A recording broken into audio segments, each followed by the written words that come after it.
great tour. My family is here. Hello, Matthew. Hello, Michelle.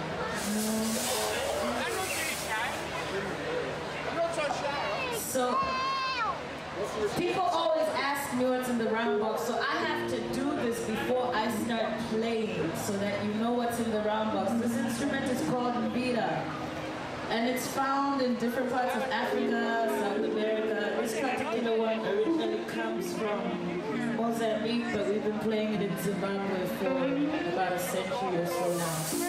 Mbira is a very important instrument in our culture because it was banned for a long time when Zimbabwe was still under colonial rule, because it has strong ties to the traditional spirituality of the country, but it's also an instrument to entertain.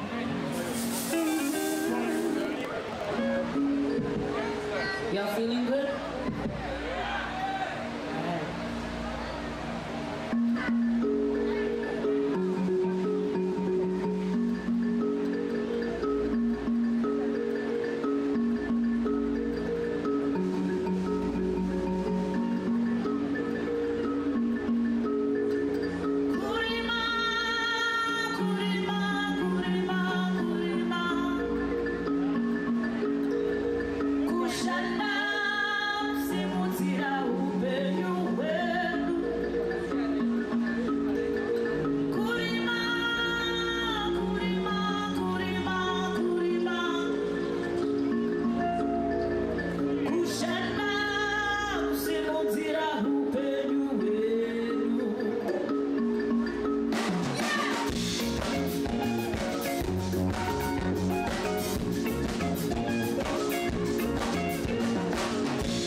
In juni van 2009 vond weer het jaarlijkse Houtfestival in Haarlem plaats.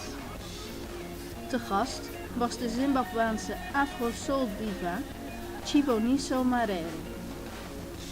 Na haar optreden hadden wij, de Stichting Stedenband Haarlem-Mutare, een gesprek met haar. Yes, I have heard about the City Link. I heard about it a few years ago actually, and so I always thought it's great. I mean, like when I was younger, I was also involved in, projects that would bring together children from different parts of the world. So this is really important because that's, I think, one of the most powerful ways of actually, just put each other in each other's environment.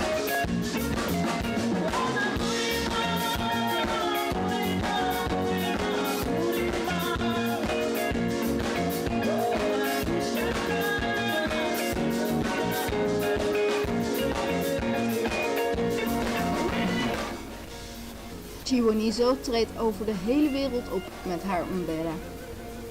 Als dochter van de beroemde mbera-speler Chiwoniso Maraire kwam zij al vroeg in aanraking met dit instrument. Op haar 4e is ze begonnen met spelen, niet wetende dat in haar vaderland Zimbabwe de mbera verboden was. I will tell you this though, when I came out of high school and I started really playing like professionally and realized that this is what my career was leading to, there were no young women playing mbira at all. There was still this whole connection and this whole thing, and I remember there were always people coming up to me and asking me, but you're born in the States, and you're obviously you've studied many different types of musical styles, we can hear it in your music, so but why do you choose the mbira as your instrument? And after this happened a few times, I went back to my dad and I said to him, but what is it with, because we've been living in the States for a long time. And in the States I was surrounded by students of my father and, people who used to, so I wasn't aware of this whole thing. In fact, my parents hadn't even, said to me, oh, if we go back to Zimbabwe, nothing. So I walked into it and I realized, wait a minute. So then we started talking to my father, and that's when he explained the whole history and everything. But then he says to me, so you realize that you have a job, there's a space that needs to be filled here, you know that, right? And so, as I was growing up, it was always a part of me, always. It's not like I sort of sat down and I thought, okay, let me figure out how to connect with that other vibe. No. It came of itself. And I mean, I don't know, I think it's just because you communicate with your instrument. It's not just the bira that is able to do that. I mean, every single one of us on that stage you are one with your instrument, and that's where this beautiful synergy and this beautiful creativity starts to happen. Having said that, though, bira is a very magical instrument. I mean, I've been playing, for the last 29 years. I'm 33 now, and still there's just times when it's just like, oh, here we go.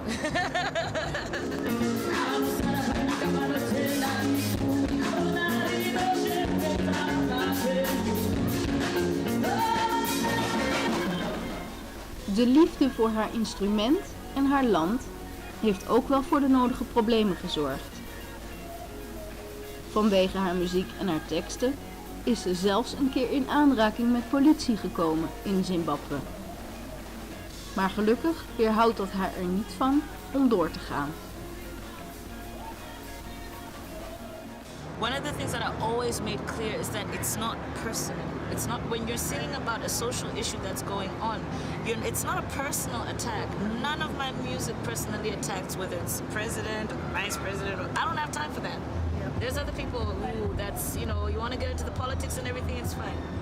But where artists like myself come in is that we become a voice to issues that other people are concerned about and raising.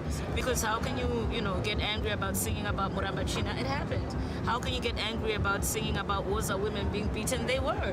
You know what I mean? These are things that as society we're going to speak about these things, and that's how societies grow. Oh, what's my greatest wish musically? Basically that musicians are allowed to say what they feel when they feel it. Yes.